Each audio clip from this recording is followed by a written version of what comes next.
General Motors just cut 1,500 Canadian jobs in 6 months. Two plants, thousands of families. And they thought that was the end of the story. It wasn't. Because what Ottawa did next, what Industry Minister Melanie Joly said in her meeting with GM executives, changes how Canada deals with any company that takes public money and walks away. I told them we would be getting our money back. That's not a suggestion. That's a clawback. Millions of dollars that GM took from Canadian taxpayers to build electric vehicle production here, now being demanded back because they didn't deliver. But here's the part that GM didn't see coming. While they were shutting down, Ottawa was already on the phone with their competitors. And the deal Canada just signed, it might make GM regret walking away. Subscribe and hit the bell if you want to understand how Canada is fighting for manufacturing jobs.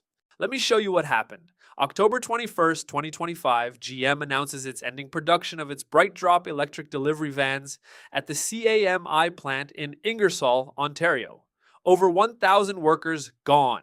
Canada's first full-scale electric vehicle manufacturing facility, idle.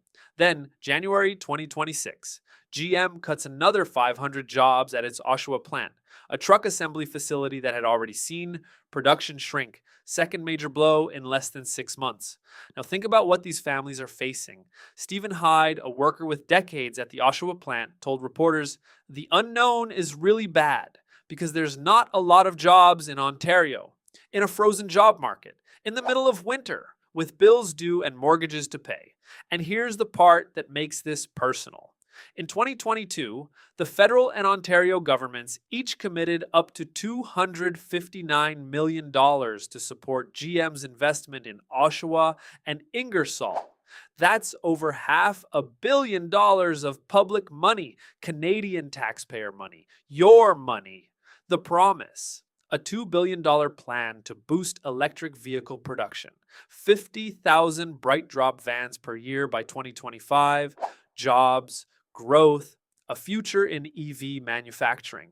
The reality: 4,000 unsold vans sitting in a storage lot in Michigan, production running below capacity, and now plant closures. Unifor's national president Lana Payne put it bluntly: General Motors has made a clear decision to cave to Donald Trump rather than stand up for its loyal Canadian workforce. But here's where Ottawa did something different than any government before it. They didn't just accept it. They didn't shrug and move on.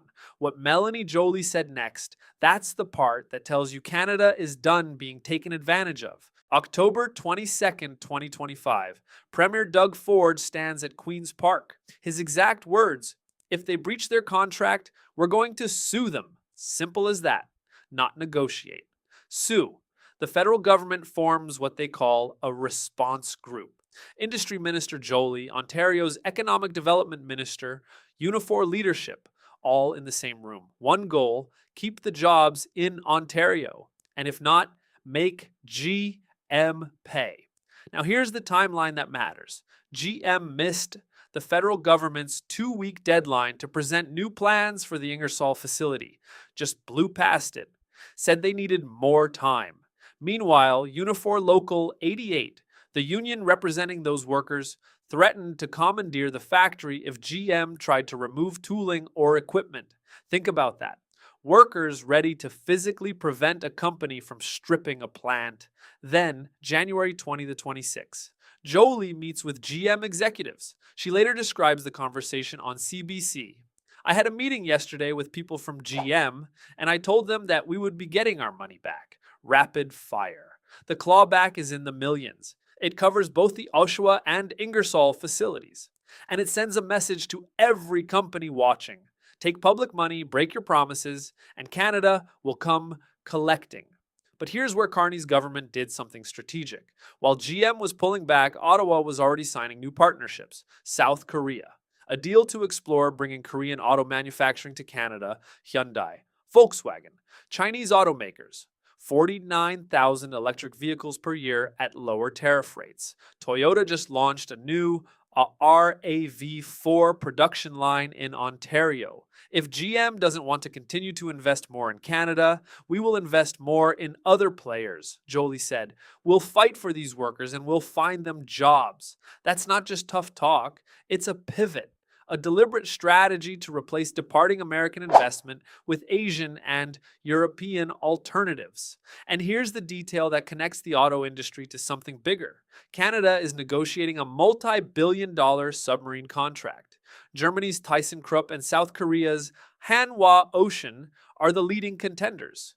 You know what's tied to that decision? Future automotive investment commitments.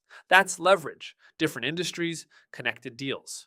So let's see where this leaves Canada's auto industry. GM is retreating, but they're not the whole story. Toyota is expanding.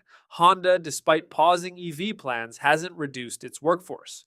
Volkswagen is in discussions. Korean manufacturers are exploring Canadian facilities. And here's the number that GM's accountants should be watching.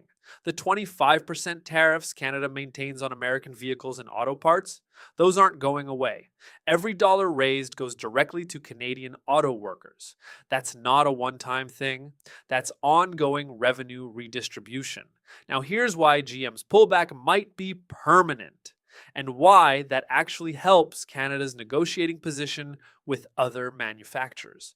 The Bright Drop program failed because of weak demand for commercial electric vans, but the infrastructure GM helped build, the battery pack assembly, the EV manufacturing capabilities, that stays in Canada. The plant is still there. The trained workforce is still there. The supply chains are still there, which means the next automaker who wants to build EVs in Canada, they're walking into a facility that's already been upgraded with public and private investment. This confrontation signals a harder line from Ottawa, the Detroit News wrote, treating public auto subsidies as performance-based contracts. Think about what that means for future negotiations. Any company that wants Canadian taxpayer support now knows, deliver on your promises or we take the money back. That's not how it worked before. Companies would get subsidies, make announcements, then quietly scale back while keeping the cash. Not anymore. We will fight for these workers, Joly said, and we'll find them jobs. If you think Canada should hold corporations accountable when they break their commitments to workers, hit that like button. Let's make sure this story doesn't get buried. Now the question is, what happens to those 1,500 workers? The training programs, the transition support, the new jobs that need to be created. Carney's government has promised to fight for them. The clawback sends a message. The new partnerships create possibilities. But the workers themselves, they're the ones who need to see results. My question for you, should Canada have done this sooner? Or is this the right approach at the right time? I'm reading every comment. Here's what I think. For too long, Canadian governments treated corporate investment like a gift. Companies would announce jobs, collect subsidies, then walk away when the math changed. Workers paid the price. Taxpayers got nothing. What Joly did, demanding the money back, suing if necessary, pivoting to new partners immediately, that's a different Canada. One that respects its workers enough to hold corporations accountable. GM doesn't want to continue to invest more in Canada. We will invest more in other players. That's not abandoning the auto industry. That's recognizing that loyalty goes both ways. You invest in Canadian workers. Canada invests in you.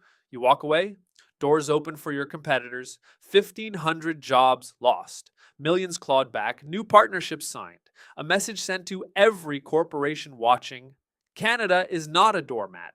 The Carney plant in Ingersoll is still standing. The equipment is still there. The workers are still ready. And somewhere in Seoul, in Wolfsburg, in Munich, executives are watching what Ottawa did. And they're taking notes. The full story of Canada's auto sector transformation started with Trump's tariffs. That breakdown is right here. I'll see you there.